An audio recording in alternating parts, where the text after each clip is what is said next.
702. Family Matters.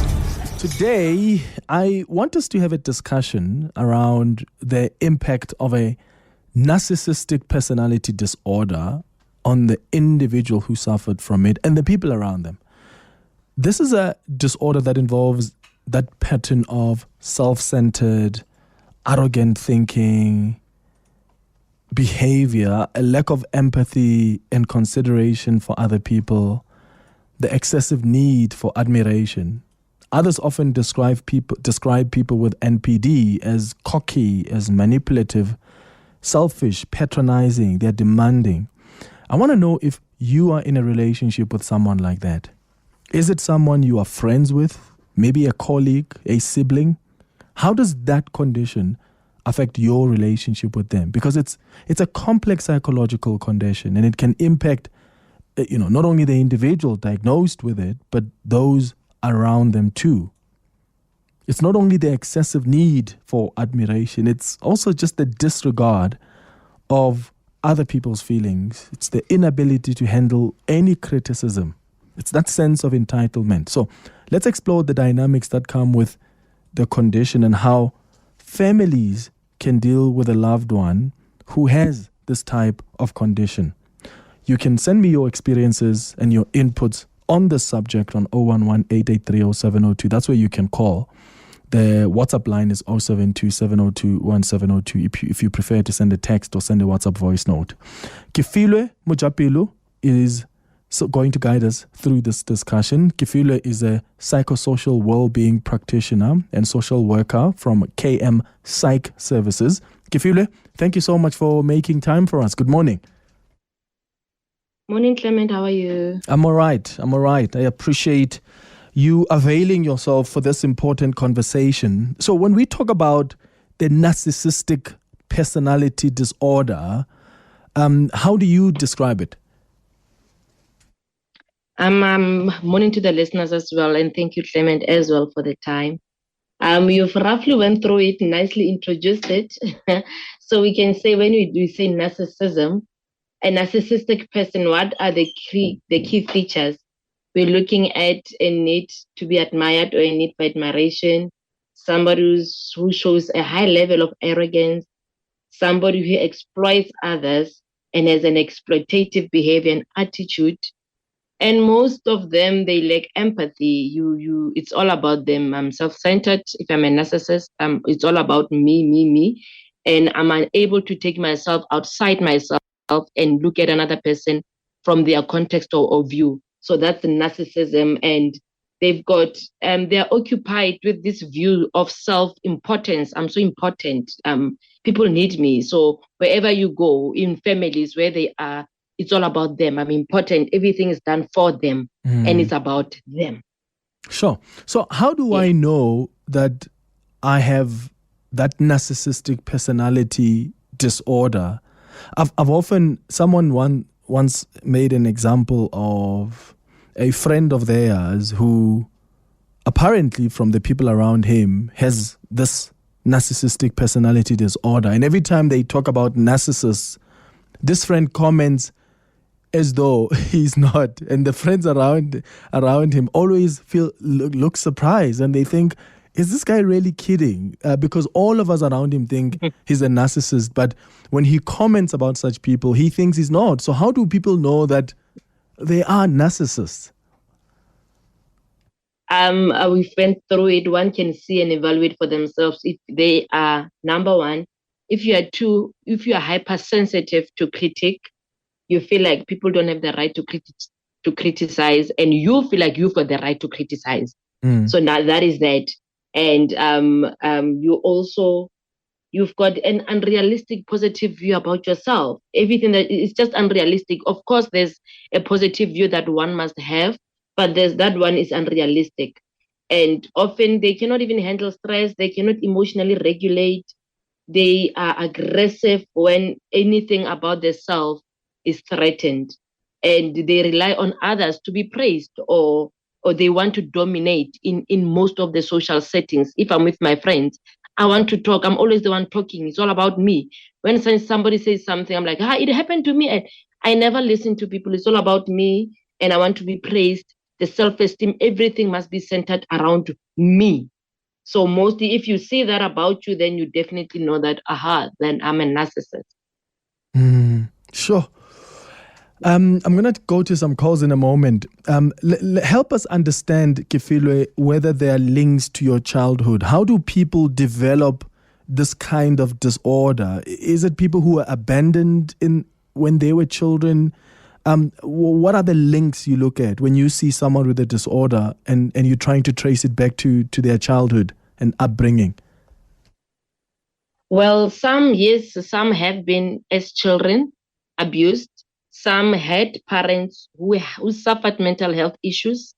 Some were, when you are brought up and everything, and it's I'm saying this with caution because some of the time people, yes, we need to grow our kids with a sense of self-esteem and encouragement and all that. However, sometimes we make it about this child and it's all about them, and we don't teach them disappointments. We teach them unrealistic expectations. So sometimes you might have had a parent like that, but mostly it's abuse and being brought up in a space where there's so much abuse in physically and otherwise. So when you grow up, you tend to develop, it might develop to some degree. So unfortunately, that is that. And it's also a self-defense for unmet emotional needs. So careful there. We need to give our children emotional needs. Let's meet those needs. So if you don't meet it, growing up, they might have they might show narcissism as a defense to those unmet emotional needs, tracing back to their childhood. What kind of needs are those? Is it, if you grew up and I'm trying to be practical, what your parents didn't show that they love you or didn't tell you they love you, or you felt alone most of the time? I'm just trying to make it make sense in my mind. What would be that defense? What would have happened in your childhood that could trigger this kind of disorder and behavior? So what are emotional needs? Emotional needs is anything that has to do with my not feeling loved enough. Some parents abuse children, of course, because they are also undergoing their own issues, and then they're therefore unable to meet the needs of the kids. To some degree, a person grows up and they also cognitively in their own minds develop certain views about themselves. So beyond just childhood, how you grow up, how you are reassured, how emotionally you are built up and strengthened as a child. Is that happening? Is it not? Was I left on my own to wonder about the world and make sense emotionally of my needs and otherwise? So what also cognitively, those things that goes on in the mind that tells you about you, who taught you about you. Was it healthy? Was it unhealthy? How was it done? In what way? So it also goes there to say, what is it in your mind that you hold that taught you about you, that continue to tell you that you are the most important person above everyone? What is it? Is it in your family and then also in your social settings when you go to your friends? What does that tell you socially? What is the impact that you grow up under, the circumstances that you grow up under, that you end up to some degree having these cognitions that I'm more important. Nobody can challenge me. I am better. I am, and I'm obsessed with that. And I exploit people and things are done for me and around me. And that's how I grew up. So it's on a different level cognitively, socially, and all these levels. If one can look, then you might find a trace there. Yeah, okay. Let's take some calls now on 011-883-0702. WhatsApp's on 072-702-1702. What's your experience? Are you someone who suffers from this narcissistic personality disorder? And yeah, I ask that appreciating that it may be very difficult to even self-assess and make that conclusion. Or maybe you've gone through the medical processes to even be diagnosed. But I know how difficult it probably is for you to admit that I have this narcissistic personality disorder.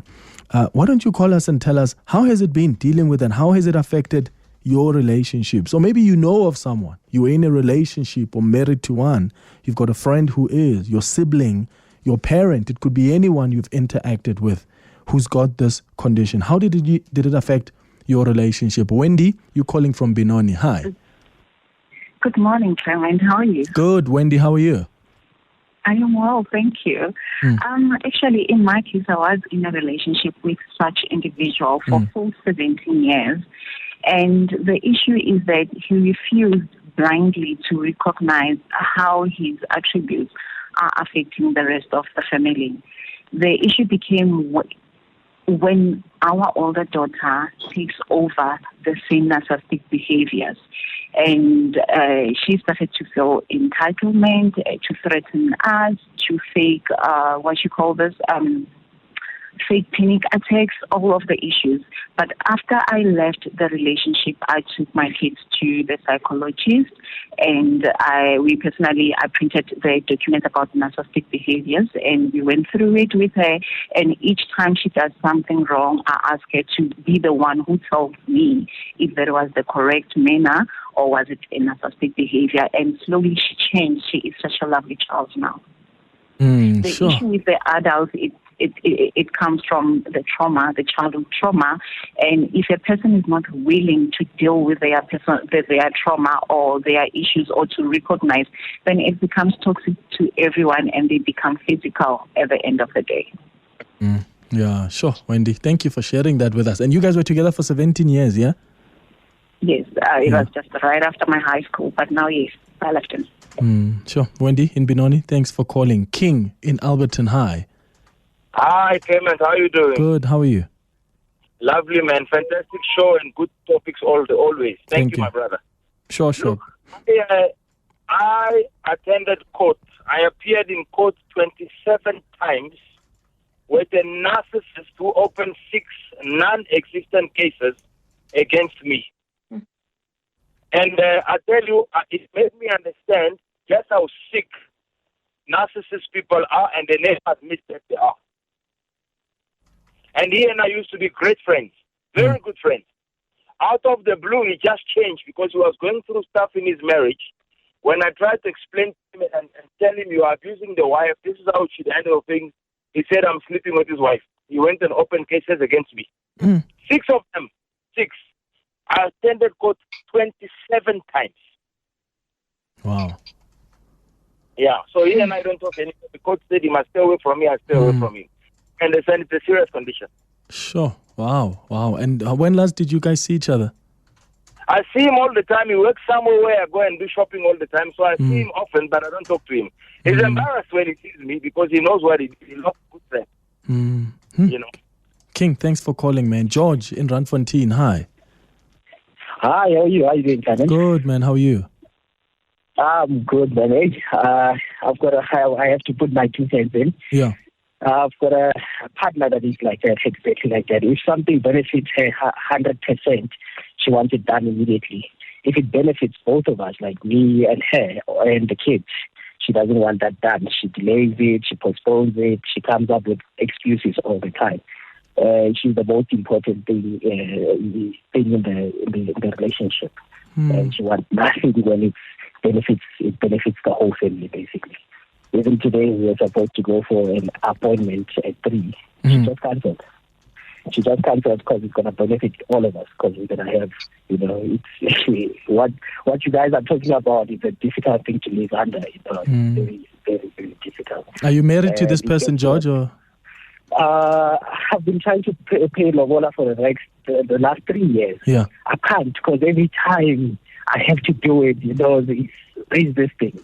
I can't make that decision. I can't commit because, I'm scared as well. I'm really, really scared of this. Yeah. Have you spoken to her about the behavior, or maybe like ask her to do therapy or something? She sees nothing wrong. Even this therapy, she said, no, we must do therapy. We need a professional. I said, good, let's do it.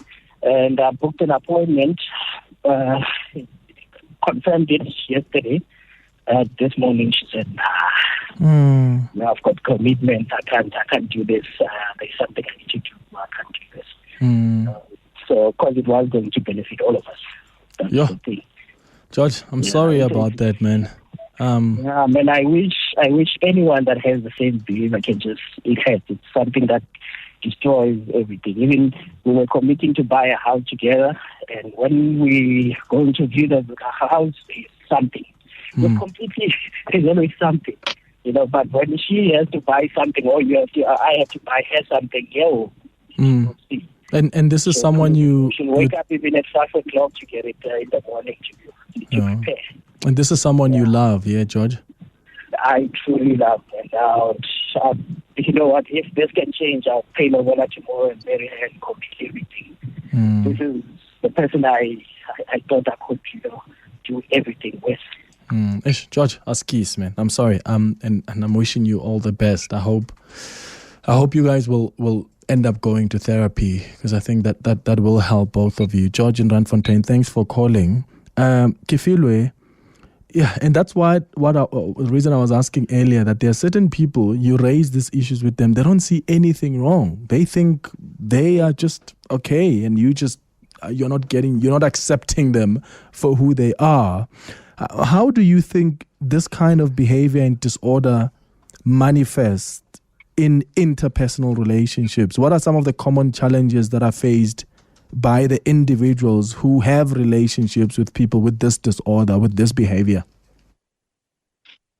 Unfortunately, Clement, as you say, it's a huge issue, because this person is obsessed with their self-importance and they're arrogant. Therefore, it's difficult for them to see themselves for who they are. And if they are also hypersensitive to criticism, how do you critique them? So that's the difficult part of it. So how it manifests in relationships, unfortunately, they devalue people. They exploit others for their personal gain. They put demands on other people, and their wishes and desires must be the ones that are honored, while they ignore others' needs. So unfortunately, if you're with a narcissist, that's what will happen. You are devalued. You are not, nothing that you say is more important than theirs. So how do you live with somebody like that? How do you make somebody see something? If it's a problem and I tell you about you, Clement, I've got a problem with you regarding 1, 2, 3, and you cannot take that because your views are superior than anybody else's. So how do I relationship with you? It's difficult. So unfortunately, that's what happens in relationships. Unfortunately. Yeah. Let's go to Joburg now. Cindy, hi. Hi, Cindy. Hello. Hi, Cindy. Go ahead. Hello, Clement. Thank you for this important topic. I'm going through this with my daughter. My daughter is teaching all the boxes of narcissism behavior. And I mean, I know we've had a very difficult, but I was in a difficult marriage and all that. But now she's grown. I'm 72. She's 51. But it's all about her. The children and everything, her siblings are also just suffering because of her. And now she has decided, because it went to a stage where some of the things also affected me, I'm also going for therapy. The thing is, now she's not talking to me, and I don't know. I was angry at first because she left me when I was even ill. I was angry that I was ill and she just decided to leave and go to Limpopo and, And now, I don't know, I'm feeling such relief and guilt at the same time because her siblings, are not understanding that we are not talking. But I'm relieved because it's been so heavy on me. I really am relieved. So I just wanted to ask the guest, am I wrong? Because really, I'm relieved. So you're relieved that, she's moved and she's not even talking to me. Okay, because then... No, she's not coming home. She no longer talks to me. I'm relieved. But they have a close relationship with her. But she's also using them, and they know. Because my other daughter said, I treat her like... But why is she, what caused the issues with you and her, Cindy? What happened between the two of you specifically? Specifically? Yeah, that led to her not coming home anymore or not talking to you. Yeah, that's why I didn't even want to start there. It's a long story. She's got 3 sons. The first son got into drugs. And and they came to stay with me. Mm-hmm. The second son got into drugs. Now I was working, running an organization, and and last year when they came to visit, because children go hang. Yes. When they come to visit, the third son, because I was actually admitted because the first one had broken into my, that did terrible stuff to me. So I won't go through that. Okay. So something happens with her children and you were not happy with it, and she was unhappy with how you reacted.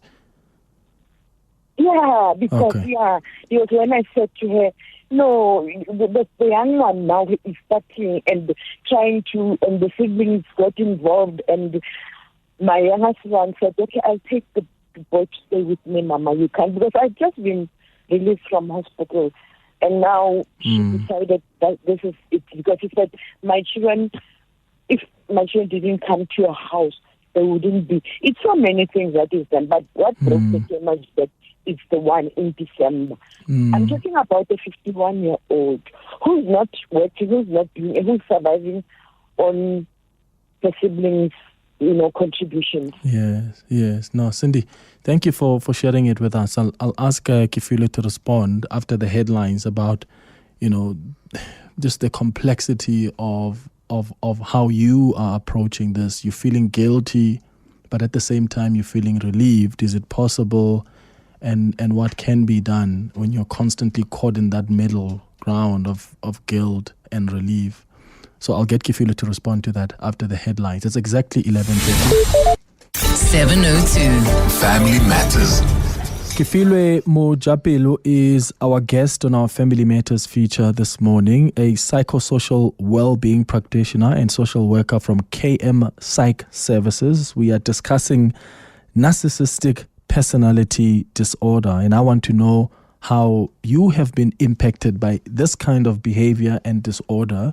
If it's from someone in your close circle, whether it's a friend, your family member, your colleague, how has it affected your relationship? Kefilwe, before we go back to more calls, please respond to the call we got from Cindy in Johannesburg, who says she believes that her daughter has this narcissistic personality disorder and they've stopped speaking.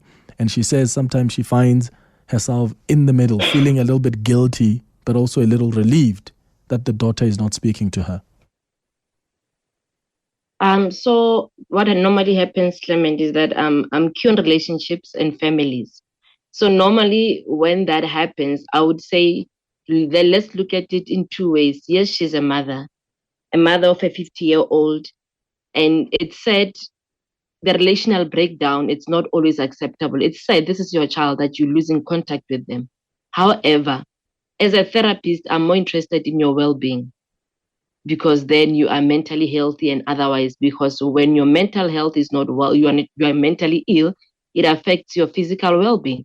So from that perspective, I would, as a professional right now, would say, feeling guilty or not, as far as her well-being is concerned, she shouldn't be, because she is also safeguarding her well-being, because that has a detrimental effect, not just on her mental and physical, but also she might lose her life because she's not well physically.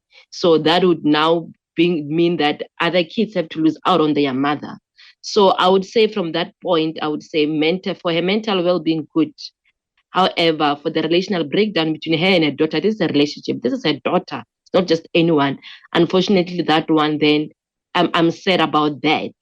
If there would be a way to go to therapy, I would say let them do family therapy. But then that's the trick about narcissism, and that's the challenges we experience, that when this person comes, they must first want therapy. If the mother comes and she brings her because she sees a problem, the daughter won't see a problem. The mother is a problem, and that's normally what we experience. What you realize when you're in therapy with a narcissistic person is that they see people as problems, not them. So that's the difficult part about treating narcissism.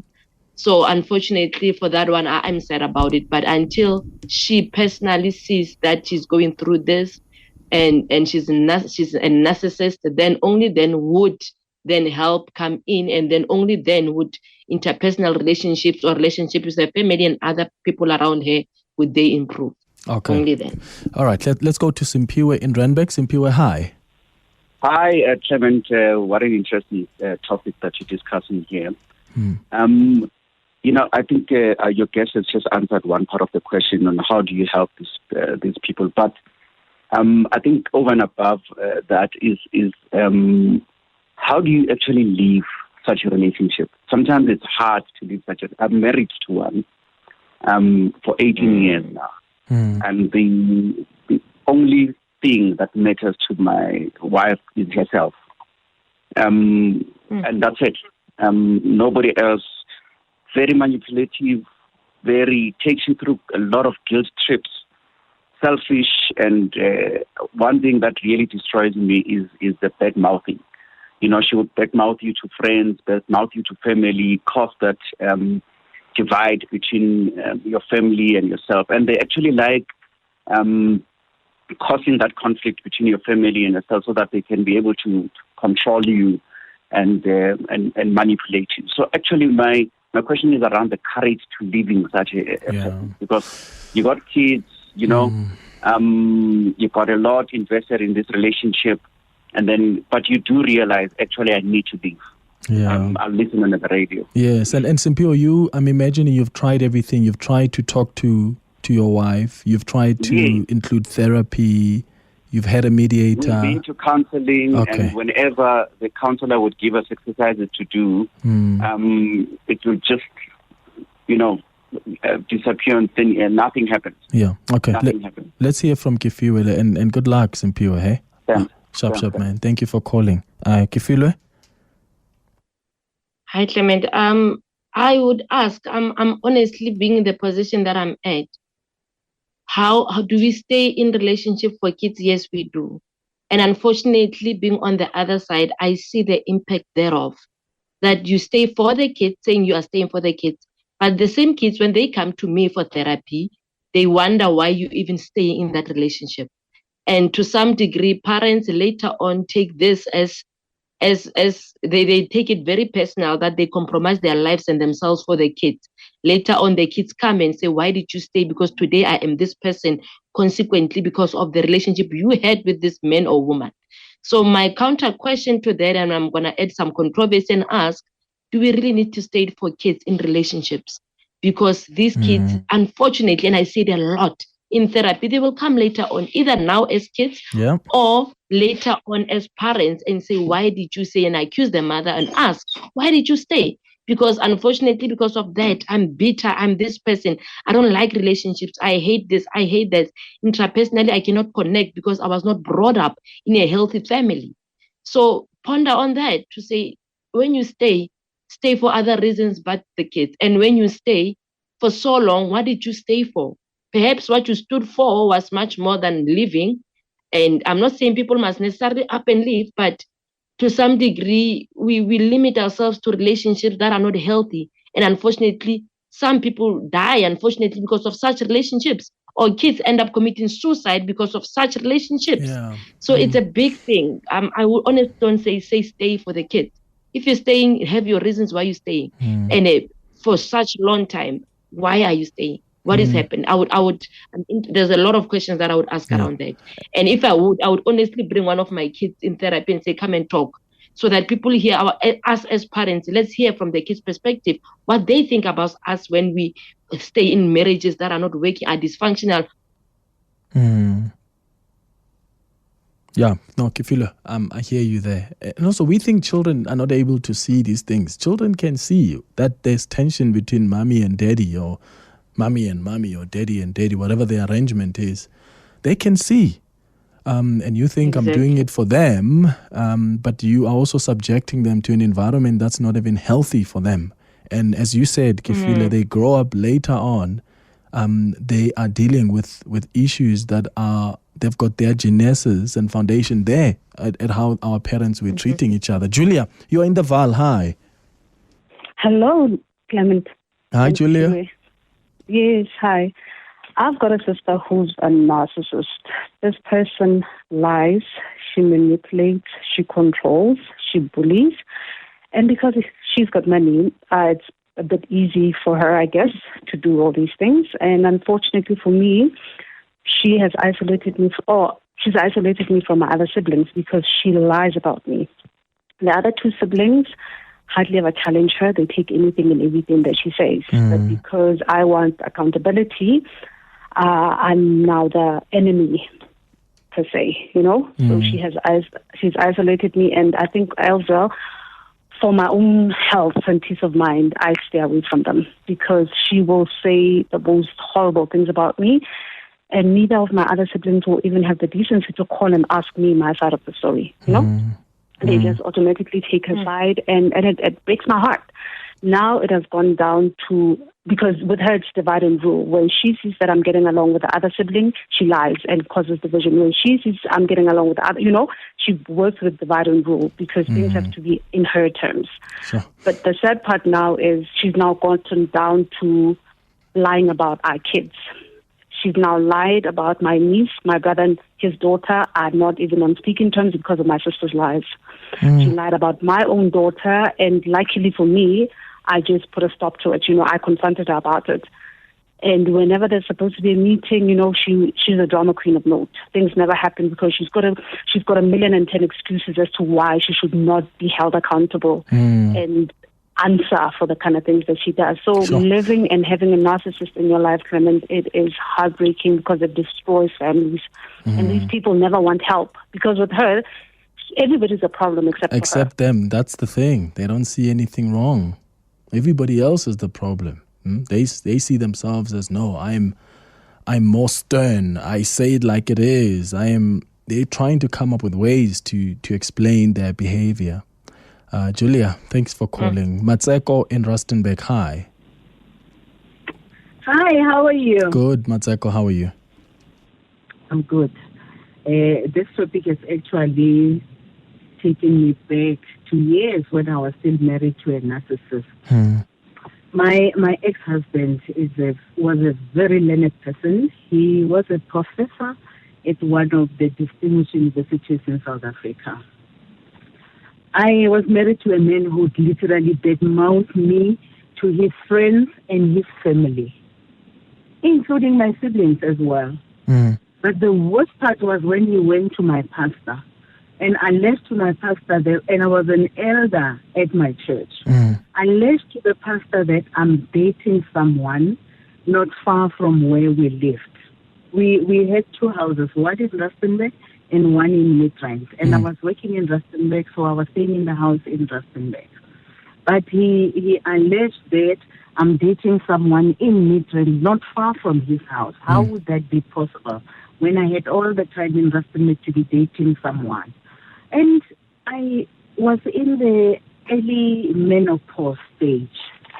So hot flashes kicked in and I just became a mess. But that happened mostly at night when we had to go to bed. And I would ask to open the windows and he would tell me, this is not your hometown. There are too many thugs here in Gauteng. Mind you, the house has got trailer doors everywhere in the windows. There are pit bulls in the yard. And there's an ADT as well. But I could not open the windows. And then he will be on the phone with his sister to say, she wants me to open the window because the boyfriend is passing by. Oh, no, Matseko. Are you serious? You cannot believe it. And I would sometimes fall sick, and because I was not very understanding, I didn't understand my body so well. Yeah. So I would go to the doctor. And the doctor would put me on sick leave just to get well. You know what? He would take all those sick notes to my boss and say, on this day, she didn't come to work because she didn't feel like coming to work. I couldn't believe it. Then I called the family meeting to come and address this behavior. I regret the day I did that because everyone who was in the meeting was the elders and my siblings. He started with my sister. Let me tell you, in your marriage, this is this and that and that and that is happening in your marriage. Went to my brother. She said, your wife is a witch. Went to my other brother. Your wife is dating so and so and so. Went to my friend's husband. Your wife is dating so and so. So there was a mess in relationship with my friends and their husbands, my pastor, my boss, my siblings. I don't know how I got through this. Did you guys have kids together? No, we didn't have kids together. We married very late. Yeah. In our life. Sure, Matseko, what a story. Sure. I'm sorry you had to go through that. Imagine. Thank you for sharing that with us. Lesotho in Centurion, hi. Hi, how are you? Good, Lesotho, how are you? I'm all right, thanks. Actually, funny enough, I'm actually triggered by this conversation because the person that is a narcissist that I have a relationship with is my father. And actually, just while I'm listening to like the segment, he did something again now. So I'm even shaking because of anxiety. Sure. And I think the biggest aspect of like having a narcissistic parent is how it affects the family structure, because everything is centered around that person and their happiness, and should anything fall short of that, everybody's targeted. And even our mother centers herself and her behaviors around protecting his feelings, just because of how volatile and aggressive he can get when he's criticized. So, yeah, he can never be wrong. And instead of apologizing when you show him he's wrong, he'll bring up something else. So that, and look for fault so that, his aggression at that time is justified. Was he always like that growing up, Lesotho? Yes. And how do you, how are you guys relate? I imagine you're still talking with each other. Are you just tolerating him? Like we still live at home. So we try just to stay out of his way. That's the easiest thing to do. Because we have tried finding moments to talk to him and say, okay, this is how this behavior affected me and things like that. And just because of the lack of empathy, he'll always direct it to, you're overly emotional, you guys are sensitive, or he'll say things like, he's always been like this, so we must just accept him. Yeah. Sure, Lesotho, I'm sorry to hear that. I wish you guys strength. It must be even more difficult when you are living still with the same person who exhibits this kind of behavior. Thank you for sharing that with us, Lesotho, in Centurion. Kefilwe, what about the role of parents in raising the kids? Can parents raise children to have this narcissistic personality disorder? I don't know, you are spoiling the kids so much and you're telling them they're the best thing since the slice of bread from the time they're growing up. Can that lead to them taking up this kind of behavior because, this is how the parents have always treated them? Yeah, unfortunately that can happen. And because we don't know to what degree, and then the child takes this to their mind, and without you even as a parent to facilitate that realistic expectations or view about the self. So of course a person can feel like they are the most important person, and then they feel superior than anyone else because it was a build-up from their childhood.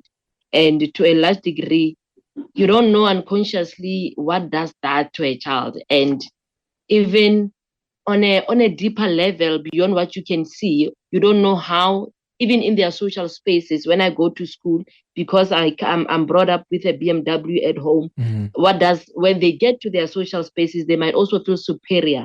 So to a large degree, maybe we can even add to say, Vele, in all these things, how others treat you, it can add to that narcissistic traits, because wherever you are treated this way. And the other lady mentioned money in the family, because power and money can make somebody be superior. So there might be a critical link to that, to say, if you're going to look at the scientific studies around money and power as far as narcissism is concerned, we might find a strong link. So it's definitely one of those to say, if I'm already in my own view feeling superior, Now, what about when I get money and I'm the person who's more money than my family? Yeah. You will even Clement, make up my bed. We'll do this. You know, there are those people in our families, just because I've got money, things are done for me. I'm listened to than anybody else. Now, families also exacerbate the problem, because outside that, when these people are with their friends, if they are so much honored in their families, they cannot be challenged, they cannot be criticized. People fear them. And that's how you treat them. Now, when in their social spaces, if they go to other friends, you also, as friends, are. Oh, did we just lose Kefilwe? Oh, we've lost Kefilwe. Okay, in the meantime, let's try and play these WhatsApp voice notes. Hi, Clement. People with narcissistic disorder never, ever admit that they have any issues, any mental issues. They always deflect. It's about you the problem, not them. They don't seek counseling. People living with them, working with them, they are the ones that seek counseling, because it's a very, very difficult personality to exist with. There's always conflict, and the conflict is always you the problem, not them. Hi, Clement. A very interesting and important topic in people's lives. Can you just ask your guest there, is there signs of perhaps a minor narcissist personality disorder? Because I'm listening to her, and some of the signs that she is sharing with us, could it be that, you know, if a person has got a few of them or less, you know, as those that she had indicated, could you term it maybe a minor?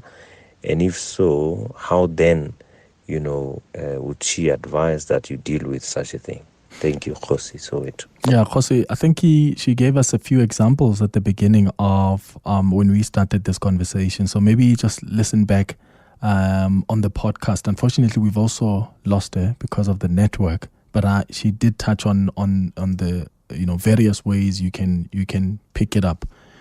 That if someone is a narcissist, from those minor to quite like severe kind of behavior. Jabu in Pretoria, hi. Hi, Clement. Hey, Tada, go ahead. Yes, thanks so much. Thanks for taking my call. You know what? I've got a business partner who's also, I think, a narcissist as well. Not really, I think he is. But I really feel for the employees, because every time when they're making up an opinion and they try to bring up new things, they're viewed as arrogant, and as such, and anything that they say that opposes what he thinks, they're proudly showing the way. And I feel as a business partner that some of the employees that we leave, it's not because it's not fair. Yeah. Because they've just raised an opinion, probably that's against the management, and something that we can talk about as the management. But immediately they are viewed as rude, as arrogant, and they are shown the way. Yeah, sure. And that's nobody wants to work in an environment like that. Jabu in Pretoria, thanks, man, for calling. Kefilwe Mojapelo was the person joining us earlier on, Psychosocial, Wellbeing Practitioner and Social Worker from KM Psych Services. Thanks to you, Kefilwe.